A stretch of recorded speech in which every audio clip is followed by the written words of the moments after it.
Hello, and welcome to Big Sound, Small Town. I'm your host, Sandy Carlton.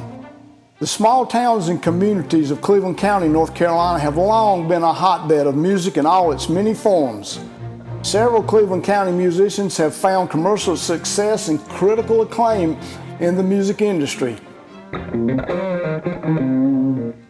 Yeah, everybody knows that Earl Scruggs, Don Gibson, Patty Loveless, and Alicia Bridges are from Cleveland County. Donald Byrd, too. So this is not a podcast about them. This is a podcast about the musicians who are still here to keep music alive here. This is the stories, and you need to know them and know the people who are making the music. This is not your normal podcast.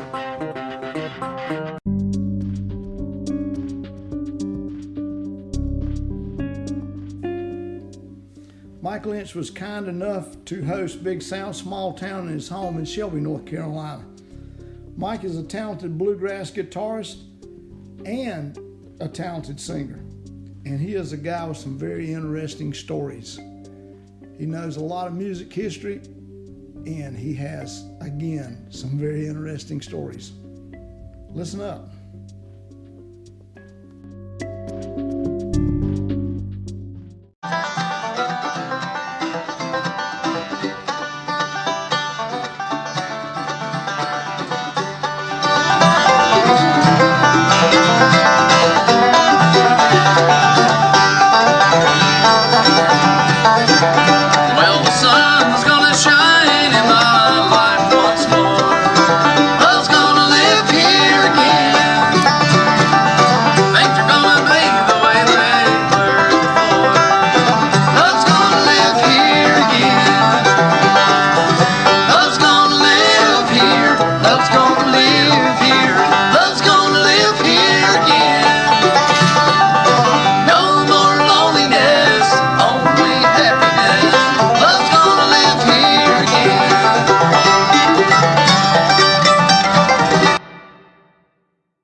Today on Big Sound, Small Town, I would like to welcome to the show guitarist, Cleveland County bluegrass pioneer, Mike Lynch. Thank you, Sandy. Thank you for having me here today. I'm glad to have you. All right, where do you want to start? Well, I guess we'll start at the beginning of how I became interested in music. I guess it was my first experience with live music was my dad. He took up guitar. And he had some friends around Shelby. He took lessons from Ray Ledford, like a lot of folks did back then. And we would go to friends' houses, and they would sit around and play and sing. So I've always felt that if you want to get a child interested in music, early exposure to live music in a really close personal space is some kids are just hooked when they hear an instrument. Actually can be close enough to feel it. Not only just hear it, but actually feel it. And so also my grandmother, one of her sisters was married to Mac Crow, who was known as the Banjo King of the Carolinas. And I remember going to his house. My dad actually bought an old Gibson guitar from him, which I wish we still had. And so I got to sit in the room and listen to Mac play. And he actually owned a Gibson banjo that is probably one of the most revered banjos in the country. Jim Mills owns it now. Okay. And but Mac was a real character. He was sort of a little vaudeville and a great banjo player. So that was my early experiences. And later on, when about the time the Beatles came, I'm that generation that's the first time that music really. I started really paying attention, and I got a ukulele, baritone Kent uke, and a Beatles songbook for Christmas one year that came from Shelby Music Center. Guess it's Shelby Jury and Loan back then. Yeah, Jury and Loan. And by the end of Christmas Day, I'd learned 2 Beatle tunes and was playing and singing the ukulele. So that was my early experiences, and then from then on, kind of went toward guitar. Now, once you started playing guitar, seemingly you started listening with bluegrass, I take it. No, not really. Outside of that little bit with Matt Crow hearing the banjo, I'd never really been exposed to bluegrass music. And so I had, I guess to move on further into the story, at some period of time there over at Cleveland Technical Institute, it was called at that time, Ted Cash was an instructor over there, and he was giving some guitar lessons. And I could play fairly well by then, but I didn't know what I was doing. And I thought it might help me to go. And Ted was a very good instructor. He understood the instrument. And so we kind of connected, and he came to I was living with my parents, and he came to the house one day to pick a little bit. And we were sitting in there playing music. And he just happened to mention, he said, "Do you ever pick with any of these guys up the street?" And I said, "Who? I didn't know there was anybody around here playing music." He said, "Oh, yeah, a bunch of guys get together." So he said, "I'll line it up and take you up there." So wasn't long after that, he called me, and we go up just a block from where I lived. And Mitchell Self and his wife Glenda lived there. So on that day, I met Mitchell, Bud McSwain, and Steve Royster. And bringing up the rear, who was always the last one to show up, was David Martin. And David gets out of his international scout with his banjo with a big cowboy hat and a great big knife on his side in a sheath. And I'm thinking, I'm not too sure about this character, you know. Were you playing Beatles tunes? Yeah. Tunes. So, but after I met him, he seemed harmless. And so we went in, and it's just amazing. In one day, I had 3 or 4 new friends, and we were playing music like we'd known each other for years. So I have to give a special thanks to Ted Cash for introducing me to them guys. So David was really my first experience playing with a banjo. And we were playing some old tunes like Pig in the Pen and the bluegrass kind of stuff. And so that was a real turning point for me in the direction I went in music. Yeah. That's good then. And actually, that was some lifelong friends. Exactly. Then I later through them met Darrell Allison and some other folks. So yeah, made lifelong friends, and we had a lot of good times together. So at some point, me and David, a lot of folks don't know he was a banjo player, but he was also a really good guitar player, finger picker. And me and him got to where we would get together some weeknights. He lived up there in Lattimore, and I was working an evening shift somewhere. I'd get off work about 9 o'clock at night, and we wouldn't start picking till 10:30, pick till 1, 2 o'clock in the morning. And we'd sit around, and we thought we could play Eagles songs. You know, we didn't know any better if they were too hard. Right. So we actually played some of them. Right. And we had a lot of fun, and we would record things. And then somewhere along in all of that, we still were wanting to play a little bluegrass, and Mitchell played the mandolin with us for a year or so, and we met a guy over at Cleveland Tech. At that time, they were having a little bluegrass thing over there, and we met a guy. Actually, I went to school with him, but didn't know he played music, was Eddie Biggerstaff. Yeah. And Eddie was there and had a bass, and so we picked a little bit of him, and we kind of liked the way that sounded. So from there, that's how Brushy Creek, that's really the first band I was ever in. That's how that came to be, and started out with me and Eddie and Mitchell and David. Yeah. And after Mitchell left the group, that's when Robert Ramsey, who he was more like our dad's age, you know, at the time, and he was very experienced, good fiddle player. And years later, after watching Porter Wagner shows, I realized that he was just Mac McGahey made over. I could tell that's where he learned, and his mannerisms, and he knew tons of instrumentals. And it wasn't too much long. We played together 4-piece for a while, and then his brother, Thurman Ramsey, who was a great banjo player, but we already had a banjo, so Thurman goes up to Shelby Music Center and buys him an Aria Pro 2 mandolin and become the mandolin player. Okay. All you got to do is just go buy an instrument, and you're in a band. And it must work. And Thurman played the mandolin like no one I have ever seen. He played with finger picks like the banjo, and it sounded like the Jesse Oh, the Yeah, Jesse McReynolds. yeah. It sounded like his style, and was, I mean, it just blew people away. It was totally different, and it was just his style. And so we had a lot of fun as Brushy Creek. We played together probably started around 78, probably went through around 82, and played a lot of Fiddlers Conventions. We had a lot of first place wins in those, and just a lot of fun. We practiced 2 nights a week in the barbershop at Lattimore, and we always had an audience, so it kept us on our toes and made for a good practice. I mean, those are all quality musicians. Yeah. And it turned out to be that way. Right. Yeah, we were lucky in getting around some musicians that were seasoned and knew much more than we did. And 2 other people that I want to mention is Hoyt and Norris Brooks. Yeah. They're brothers, and Hoyt could play the guitar just exactly like Lester Flatt. He played the rhythm with the thumb pick. He was just solid as a rock, and his brother played the banjo just like Earl Scruggs. I mean, you close your eyes, and their timing was perfect, and they just gave us a lot of guidance over the years and told us, little pointers. They were just so we learned a lot from them and as how to play bluegrass. That was a good bluegrass band. Yeah. Y'all were a good bluegrass band, no doubt. I mean, without a doubt.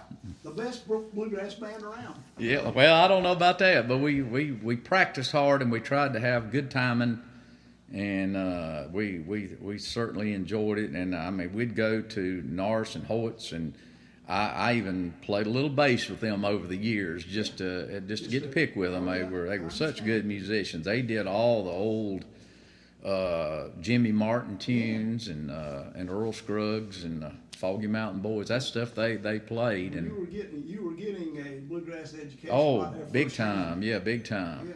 Yeah. And we were real lucky. So then what happens? Okay, well, Brushy Creek, we played, like I say, up and through about 1982, somewhere along in there, and sort of, a band usually runs a cycle. We'd about done what we could do, and so we quit and Had you played the Acres by this point with him? Oh yeah, Brushy Creek played the Acres many times. That's where I was going with that. You played the Acres with these guys. Well, let's stick that into the story also before we move on. I had heard, every bluegrass band after they learned 15 songs, they're looking for somewhere to play.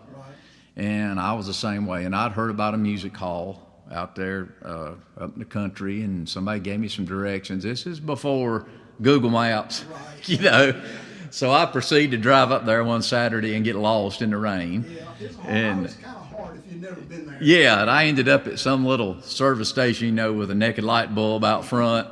And the guy tells me, oh, yeah, you passed it. It's about 10 miles back that way. So I find the Acres finally and go in. And at that time, it's country music dance hall. And I ask around and find out who runs it and who happened to be Niall Cuthbertson, a giant of a man.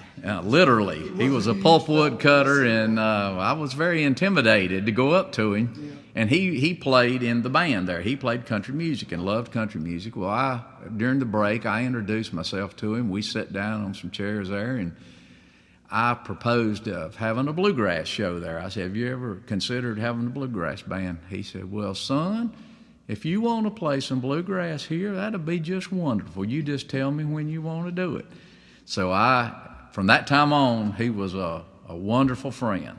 He treated me so nice and kind, and so I decided that we needed another band, not just try to do it on our own. So at that time, there was a band in Rutherford County playing bluegrass, the Broad River Boys. And so I approached them, and they said, yeah, that'd be great. Let's do it. So we made flyers and put up a big sign in front of the Acres, and I think Niall was really proud of the fact that we were going to do this, and making a big deal out of it. And come the night of the show, it was in December, best I remember, and it was really cold. And he had the wood stove. He told me he'd come out there extra early, built a fire, So it'd be nice and warm, and all these people were strangers to him that came to this. It wasn't his regular crowd, so he was trying to make his best impression. Well, about 10 minutes before time to play, some kind of backdraft or something on the stove and literally filled the building with smoke. You couldn't see, more than a foot from the floor. So everybody has to go outside, and we're all going in there with paper bags or whatever, trying to fan the smoke out of the building. Poor old Nolly, and embarrassed him so much, but we told him, don't worry about it. So after we got the smoke cleared, we had the show, and it was just a great success. And for years, Niall always told me, boys, Mike, y'all was the first bluegrass band to play at Green Acres. That's something to be proud of. And he was proud of it, and he wanted us to be proud of that. And I am. We didn't realize maybe we were making history. We just looking for somewhere to play. But it turned out that way, that it transitioned from that point being a country music dance hall to a sit down and listen, more of an acoustic and a bluegrass hall. I don't think it ever went back. It never did. No, it never did. And I guess he realized a good thing when he saw it too. Yeah, between that and then him partnering up with Steve and Donna Metcalf, then that's the rest is history. And some of the best musicians in the country have played there, and it was always my favorite place to play. Still is mine. Yeah. Mine of every place I played, about my favorite. Because you had an audience there that came to hear your music. They didn't come to play pool or pinball machines or watch sports on TV. It was a music loving audience and all friends, and you wanted to do your best. A lot of folks there you knew personally, and you just wanted to come in there and have a good show. So something that is rare today, but something that has always been rare. I mean, Green Acres was a rare. Yes. A gift to a musician, really. Exactly. I mean, you can count on your fingers the number of places all around the United States that you can play and have response like you had there. That's right. That's right. Listen. They were music lovers. That's right. And stand on the porch during the intermission and have a conversation with Peter Rowan and Norman Blake, which I did, I've stood and ate a hot dog with Norman Blake and talk about music. Where else can you do that? And that's the thing too. The artists seemed to mingle when they came there too. They did. They did not feel threatened in any way, and I mean, they felt comfortable there too. And I think the people exactly the people that were there were music lovers, so they made them feel comfortable. And of course, Niall and Steve, they made. Yeah, they were. Steve was just, he was just a wonderful person to be around, and knew how to make people feel comfortable. And but yeah, I think at the time I knew it was special, but I don't think I realized just how special. Yeah, I don't think it's one of those things that probably it had to end before we all realized how special it was. That's right. There's very few Saturday nights that there was a band there that I didn't go. And unless I was playing somewhere, I was there, and I heard so many good bands through there. I wouldn't even begin to name them because I'd leave somebody out. But I'm the same way, and it's a long list. Right. And it's a long list of local good musicians and national acts. That's right. That's right. So I guess you go from the Brushy Creek Band, where we were at that point. Oh, yeah, I was going to show you that. We'll do that, and then we'll move on in. Back when I was learning to play guitar, I started wanting to learn how to flat pick. And most people know most flat pick instrumentals are pretty peppy. Yeah. And hard to listen to. All you had was a record. And no digital recording of any kind, no way to slow anything down, speed it up, whatever, And I had an untrained ear, and trying to learn some Norman Blake flat picking, Tony Rice, early Tony Rice, Doc Watson. Let's pick some hard stuff, Mike, to learn. Yeah, and I thought there's got to be a better way. I thought if I can hear the note, and then maybe I can play it. So I had this idea, so I had a cassette player at home, and I got out my albums and picked out some instrumentals that I wanted to learn. So I recorded them from my album onto a cassette. Well, then I took the cassette one night up to my buddy David Martin, and he had a whole stereo system set up there in his trailer with a cassette deck, and he had a reel-to-reel. I'd never owned one of those. And reel-to-reels have 2 speeds. They have 3 3/4 and 7 1/2. So I had the bright idea. We put this cassette with these instrumentals and recorded it onto his reel-to-reel at 7 1/2.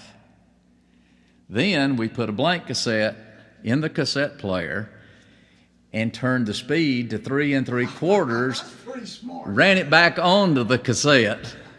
Now you have it half speed and an octave low.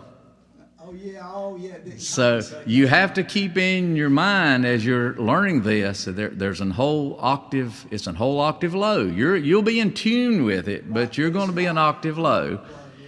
So I'd never really. I've told people this story, but I never really demonstrated exactly what it sounded like. So I located this tape before you came over a couple days ago and proceeded to break the tape.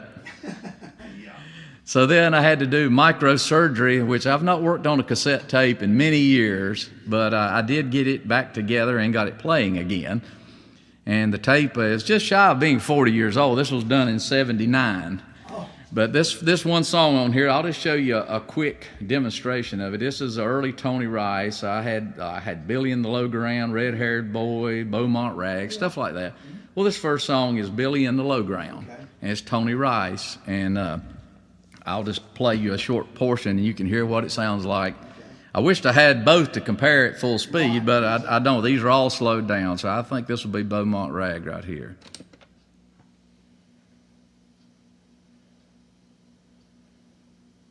Well, maybe I need to turn the tape over. I bet that could be the problem. Boy, it'd be hard to learn it from that, wouldn't it? Yeah, well, that was kind of the way you were learning it. Here we go. I think this. I'm afraid to fast forward to rewind. We may be out of business again. Let's see.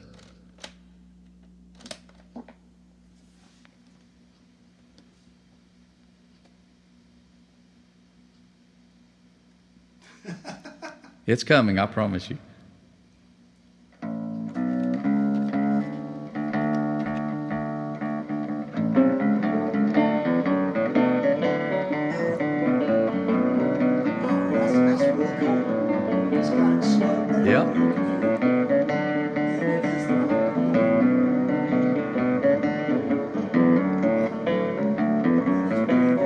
Yep. You can distinctly hear each note.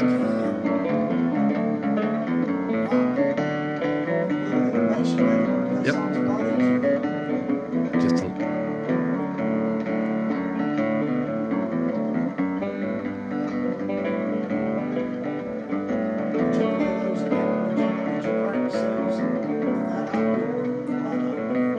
No, the right octave. I just kept in mind that it was an octave low. Yeah. I mean, it really blends real well. You're in tune, but that way you could distinctly hear each note. And I'm so glad I'd saved that tape all these years to show somebody that is the effort that we would go to try to learn something. Every generation has had more to build upon. You first musicians, they were just lucky if they lived within walking distance of somebody that could play something.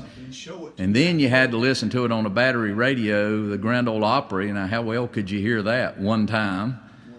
And then, move the album needle back and forth. And the 8-track wasn't much help. And cassette was a great thing. When that came along, that helped. You could back it up. Yeah. And, as opposed to dropping the needle. And now you can slow it down and keep your pitch and variable speed. But that was just a way in the day to... and then, of course, these days you can go on YouTube and... Yeah.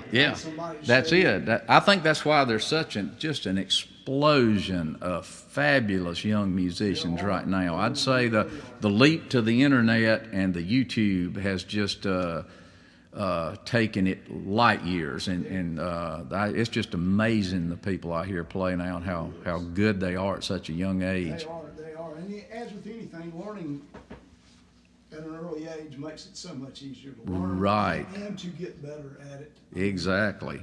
Now, there's also that debate about whether they play too many notes to fit the song. Yes, these days. yes. I hear that everywhere I go, the hot pickers, but do they really understand what they're playing, you know? Well, from most experiences that I've had is the younger musicians, they tend to start off playing, especially if they got the ability, they play too many notes and play too fast. But as they grow older and get seasoned, then they start thinking about the choice of notes and the tone. And when you drift into that tone and start working on your tone, and they all get there. We were all that way, you know. We all just tried to play every note we possibly put in the song, whether it fit the song or not. And same way with singing. I think every singer I know sang at least a step too high when they first started. You know, I'm definitely guilty of that. I think we all are. You know, as you get older, the same stuff.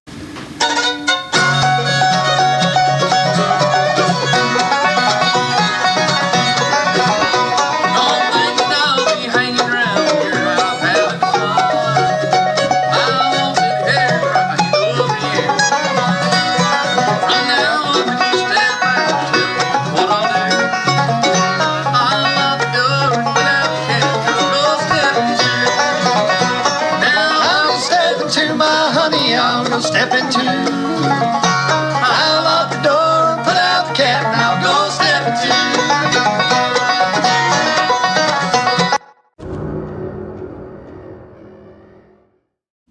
All right, I'm back with Mike Lynch, and we've just left Brushy Creek. Yes.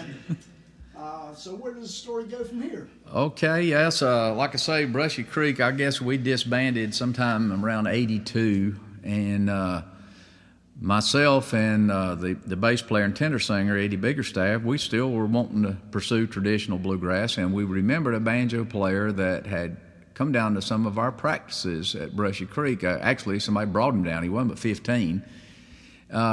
He lived up around Sandy Mush area, and his name was Roger Holland. And just one of the best banjo players up to this day that I've ever played with.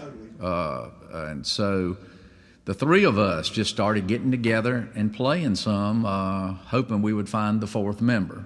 And so we decided, even though we didn't have a full band, they were having a fiddlers convention at Mooresville. They had an annual fiddlers convention there, and three of us went back in a room and tuned up and were playing some, and happened to look out the doorway, and there was a guy standing there holding a mandolin case. And Roger, who is a man of few words, Yeah, he is. took it upon himself. He stopped playing and walked out into the hallway, and he said, "Do you play the mandolin?" And the guy sort of said something like, "No, I just walk around carrying one." But then he said, yeah, I play the mandolin. And Roger said, "How about stepping in here?" And so, That is a lot of words from him. yes, yeah, I could not believe that Roger took that upon himself. But he was wanting to play music. Obviously he was. So this young man was from the Troutman area, and his name was Tim Perry, and he had quite a bit of experience. Trying to remember, so I can't give you some names of bands, but he had been in bands and was an experienced bluegrass mandolin player, and had an extraordinary chop. He kind of patterned his chop after Sam Bush, and so he just had an extraordinary chop. Well, anyway, he comes into the room, and we start playing, and within about 45 minutes, I mean, we got a band. Oh, yeah. We're ready to go, and I don't know who was more excited, us or him, but we were all just like, it was just fate that we stumbled upon each other, and we entered the Fiddlers Convention. You know, I don't remember how it came out, but we played that night, and so from that period of time I guess we went on up to about in the early 90s, but Tim would drive over from Troutman, and we would practice, and sometimes we'd go over there, but he did most of the traveling, and I know that was a big thing on his part, but we had a pretty good band. We were tight, and we were influenced. It's one thing to find a group of people to play bluegrass with, but when you find 3 or 4 other individuals that hear it the same way and want to play the same style of bluegrass, there's a big difference between say Flat and Scruggs and Mac Wiseman and Jim and Jesse, and I mean you go down the list and it's more complicated. yeah. The word bluegrass is just a generalization, but we all loved J.D. Crowe in the New South, and then later the Doyle Lawson, the first generation of the Doyle Lawson Quicksilver Band. That's the sound that we heard in our heads, and so we all went toward that as to how we wanted to play and sound. And we entered quite a few competitions and played a lot of shows. You know, we tried to book ourselves quite a bit. And Tim came in one time to practice there. This was in 1984, and wanted to enter us in a national competition. It was the Kentucky Fried Chicken Bluegrass Showdown in Louisville, Kentucky. And at that time, you made a cassette tape and put 4 or 5 tunes on it and mailed it in. And so I thought we were wasting our time, but we did it anyway. We recorded some tunes and mailed it in. Do you remember any of the tunes you recorded? No, I don't. I just know that I didn't expect to ever hear anything else from it. And Tim calls us up all excited that we had been selected, us and 5 other bands, to compete in this thing. And it was a combination festival and a competition. Oh, that's cool. The Tony Rice unit was on at that time, which they were probably as hot as, they ever were. I mean, and I can't name some of the bands off the top of my head, but it was a truly huge festival. And you went to Louisville? Yes, we had to go to Louisville, Kentucky, and this was held at the Galt House, I believe was the name, hotel. This thing's right on the river there, and this thing was on like the 4th or 5th floor of a parking deck. But they had trees growing up there and everything. You didn't realize you were on a parking deck. Huge stage, huge sound system, and I remember one of the judges was Peter Rowan. And I'm wanting to think maybe Mike Compton might have been. I'm not sure, but it was pretty much seasoned professional musicians were the judges. Well, we arrived at the Galt House and go in there to check in, and over on a sofa there in the little waiting area was a girl, I don't know, 13, 14 years old, and man, just playing the fire out of the fiddle. And I looked over them guys, I said, if this is the competition, we're in trouble. Because she was really good. So we compete, and we actually came in second place. I think the band Radio Flyer won it. We came in second.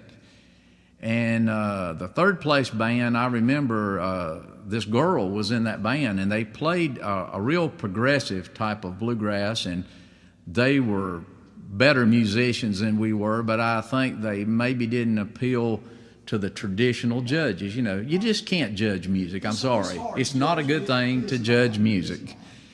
Anyhow, my dad had recorded all of the bands that competed on a big boom box. He took a bunch of cassette tapes and D-cell batteries, and I'd never listened to any of it till many years later.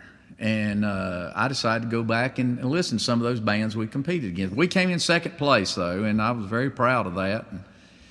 But I go back and I'm listening to these bands. Well, I listened to this third place band, and they were introducing themselves on stage, and the girl turned out to be Alison Krauss, who by the time I listened to this was pretty famous, So I could always say, well, I beat Alison Krauss.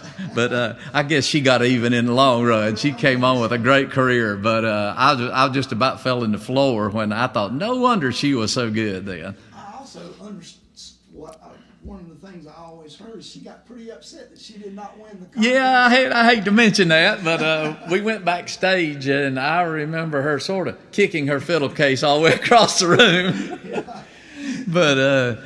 But she turned out to do so much for bluegrass music. Her band really brought it to the masses. Did she have that same band? Oh no, I don't know if any of those people. Like I say, I remember it being a kind of almost a newgrass revival type music she was playing. I don't even remember if she sang, really? And that's hard to believe. But oh gosh, yeah. But so that was pretty much the pinnacle of Crossfire as far as competitions, and that was a lot of fun. I remember the best part of that whole experience for me, we had the backstage passes. I got to stand just shoulder to shoulder as the Tony Rice unit was warming up, and stood right beside of Tony and listened to him play, and I'll never forget that. It wasn't disappointing either, No, sir. To hear it like that, as opposed over a sound system, and to stand beside him and hear what he could actually do, you realize why he's so effortless. Yeah, he is. Will always be my favorite guitar player. Yeah, forever. He just he had and a real pioneer too. Oh, I yes. think people realize what a pioneer, because he could do traditional as good as anybody, but he could branch himself out. That's right. That's right. He really expanded when he went got involved with Grissman and the quintet, and but I'd say that he is every bit has been influential for the bluegrass guitar as Earl Scruggs was on the banjo and Bill Monroe on the mandolin. I would say so. Because guitar playing changed after Tony Rice came about. It totally changed. He showed people that you could actually play bluegrass lead on a guitar. And before him, Lester Flatt would be the pinnacle of yeah, guitar playing. That's right. That's right. Runs. Right. The only lead players really around much at that time was Doc Watson, Doc Watson. and then Clarence White. Let's don't forget Clarence White. And Norman Blake was, and outside of that, they just weren't many people. Dan Crary, but Dan had a whole different. That's right. That's right. Not really. Another funny story about Tony Rice. I had went up to Norris Brooks' house, who I mentioned in the first episode there, and I had been listening to Jim and Jesse and the Kentucky Colonels, bands like that, and Norris, he said, "Now, Mike, they ain't nothing wrong. Them's all good bands now. That's good music." He said, "But I got something in here I want you to hear, and you tell me what you think about it." So we walked into the living room to the big Zenith console stereo, about the length of a coffin. And he got an album out of a cover, and I'm pretty sure there was a nickel taped on the tone arm. I'm not positive. But he puts the album on, and the song is J.D. Crowe in the New South, The Old Home Place. Oh, yeah. And I stood there and couldn't hardly breathe. And when Tony Rice took that guitar break that to this day I can't figure out how he did that break, I was forever changed. Right there was when I knew the type of bluegrass I wanted to play. Right. So. Yeah, well, that early J.D. Crowe. Yeah. Yeah, I had never heard a band with that much talent and power, to play that type music. And I was a fan of Crowe's music. I'd say his best bands were probably when Keith Whitley was a member and his lead singing. And but like I say, that was a turning point when I heard that rounder album of The Old Home Place. I totally agree. That is a head-turning album. Yes. Oh gosh, it's definitely a classic. And J.D. Crowe seemed to grow musicians. Exactly. He was as good at putting a band together as Doyle Lawson. Both of those that's one of their big talents outside of being a good musician is to put a band together. Well, they've had,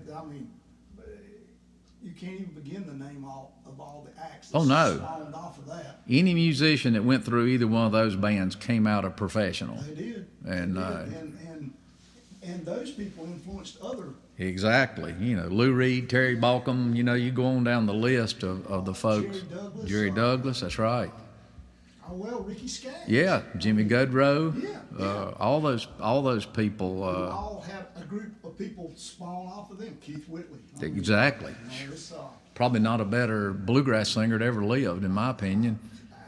Not only that, he's a great bluegrass singer. But he actually turned out to be a really good country singer. Oh, man, yeah. Yeah. That's a talented man. And that's what I liked about that period of time with Crowe and them. They dabbled in country and included a lot of that into their sets. And I got to where we didn't do it so well. We did in Crossfire. We did some Gene Watson tunes, Speak Softly, You're Talking to My Heart, a few tunes like that. And then the last band that I was involved in, we did more of that. I found that Buck Owens had a lot of tunes. Buck, that's one of my favorites. Love's Gonna Live Here. Yeah, that's a great song. My Heart Skips a Beat. I mean, you go on down the list. Hello Trouble. Yeah, they're all good. And we had a guy stand in our band one time, and we did a bunch of those. And he said, "Man, I like playing with y'all." He said, "These songs make you want to smile." Yeah, no, I mean, those are good songs. And I always thought that was a good compliment. And so I got to where I really liked to do a good mixture of that. And that band came about after Crossfire ended. We all went our separate ways, and we all still continued playing music, and all still friends. You know, it wasn't that we didn't get along anymore. You know, like I said, a band runs a cycle. You just run a cycle, and it's time to move on. And so we put a little band together there again with Roger Holland, the banjo player. And it's kind of funny, is a man that I had worked with for 30 years at UPS found out his son played the bass and played bluegrass. And his name's Gary Epley. Lived in Ellenboro, and then found out there was another musician that lived within walking distance of him, Jamie Spratt. And he plays banjo, fiddle, guitar, pretty much anything you put in his hands, and good singer. Well, then Jamie knew a mandolin player, Jared Spencer is his name, and he is from Cowpen, South Carolina. Good mandolin player and a really good singer, had a really unique voice. And so we put a band together and played, I don't know, about 2 years, I guess. And so that's kind of was the last of my band playing experiences. Hadn't been in anything the last few years. And, But you still play. Oh, yeah, still play. And occasionally get to play some with Darren Aldridge when he's in town. We always enjoyed picking together, and we'll have some jam sessions, and so it's always a treat to do that. And Well, you still play with David ever? not too much, not too much. Playing much these No, not much anymore. And still get together and talk to him quite a bit, you know. And he still loves music. He probably has as much natural talent as anybody I ever met. And I agree. He is a very talented yes. person. Well, this is a great story, Mike, and I'm not even going to push you for some of the other stories that I know you have. I'm going to run a different podcast called These Might Be Lies. Right. I'll come over and get those on that one. Oh, I'm good at that. Yeah. So, but I do appreciate you taking time. Well, I appreciate you including me in this, and I look forward to hearing the interviews from the other musicians here in the county, because that's another thing we were really lucky about is there were so many good musicians here. And I don't want to let this in without mentioning a really good friend that was sort of the hub of the wheel of bluegrass right here, and that was Dr. Bobby Jones. Oh, yeah, Bobby Jones. He was. And that's a person that I can't get. I know. There's been a lot of these people that this came too late that I'd really love to have. Right. But he did a lot for bluegrass and just music in general for this town. Exactly. Bobby loved bluegrass more than anybody that I guess I've ever met. And, we had all these little bluegrass bands around here, and there was, it was good natured, but there was always a little rivalry. So we didn't really intermingle like we should have. We would all have learned a lot more and had a lot more fun if we would have intermingled more and jammed together more. You get in your little band and you get off to the side. But Bobby was one of those that could move around from the different groups and come and be a friend and pick with. So we lost so much as far as bluegrass in Cleveland County when we lost Dr. Bobby. Well, that is one of the things I'll always have to say is I go places and I see people's jam up bluegrass band. Right. And I think to myself, man, there's 10 of those in Cleveland County. Yeah, exactly. There's always, and still to this day, there's good bluegrass here in Cleveland County. Exactly. As well as all the other types of music too. Yeah, this is a good music location. And I'm so proud that we have the Earl Scruggs Museum on our court square. I never thought that I would see the day that I would get to stand and play music in that museum, and that was a real honor. I've done that several times, and Yeah, that is one of musically. That is one of the things that has been great for this county. That's right. It also helps really solidify the fact that Cleveland County is really a music hub. Yeah.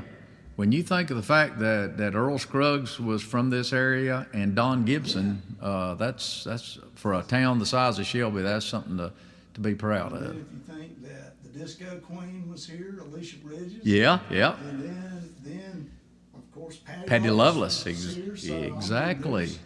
And now Josh McSwain, Bud's son. There you go. He's a member of Parmalee, and Yeah. that's. Well, when we were talking about I'm talking about getting children at an early age in some live music. Well, he was an example that I was thinking of, and I'll tell that real quick. We were getting together at Bud and Connie's house. I think at that time they lived in a house at Highway 226. But we'd go over there and jam, and Josh was just a toddler, and Steve Royster cut him out a fiddle out of just a piece of pine, just solid. And I remember him walking around in the middle of us and playing that fiddle, and so that's proof positive that you get exposed to that bug early, and now he's out here traveling country, professional musician. There's a couple of things that I've learned from doing some of these things is Cleveland County over the years, a lot of the musicians here grew up sitting under a mill house porch, listening to music and being that close, which totally backs up what you're saying. They were kids and they could not wait to move to the porch. Underneath it. I mean, so exposure to live music when you're young is, I think. I do too, and it's got to be closer than at the concert. It does. That's better than record at a concert, but there's nothing like. I remember early experiences of going in at Shelby Jewelry and Loan and somebody really good sitting in there playing. I remember going into the music store in Gastonia and that Carroll, his last name, a great guitar player, and to actually get close enough to feel it. Kendrick told me the whole reason he became a musician is Red Foley had done a show in Charlotte. Yeah. And a woman who lived down the street was an invalid, couldn't go out, and a radio station, she contacted a radio station, and he came to Shelby, brought his whole band, and went in her kitchen and played. And he said, I stood next to Red Foley, and from that time that would do it. I never wanted to be anything else. Yeah, he said, I had to get some jobs before I could do it professionally, but that set me for my whole life. I knew that's what I wanted to do. I totally believe that. There's a certain energy that comes out of somebody performing music when you're standing right beside of them and can hear them. There's just something. It just some people maybe it doesn't affect, but other people it just gets all over you. You can't get it out of you. If you're the type that seems predestined to do that, yep, then that's the turning point. Exactly. The bad thing is, call it a blessing or call it a curse. Yeah. You're stuck with it the rest of your life. That's right. That's exactly right. Our age, and what are we doing? Yeah. Talking music. Still talking music. Playing music. I mean, a lot of people look at it as a blessing, and it is a lot of a blessing. But It is. Curses It is. I feel so fortunate to have played music. It's absolutely the most enjoyment that I've ever gotten out of life is being in these bands and going out and playing and having people come up and tell you how much they enjoyed it. You know, it just makes you feel so good. And so I wouldn't trade that for any other hobby that I could think of. You know what I've heard this, and I believe this to be true, and we're just about out. Okay. Is you play for free. It's sitting up and tearing down is what you charge. Exactly. Exactly. Mike, thank you for doing this. This is a great piece of Cleveland County music history, and I appreciate you giving me the time to do this. Well, thank you, Sandy, and I appreciate it too, and I appreciate all the folks listening. All right, thank you. I guess I'm a little partial to that era of the Eagles, but this is a tune entitled Midnight Flyer. 2, 3, 4.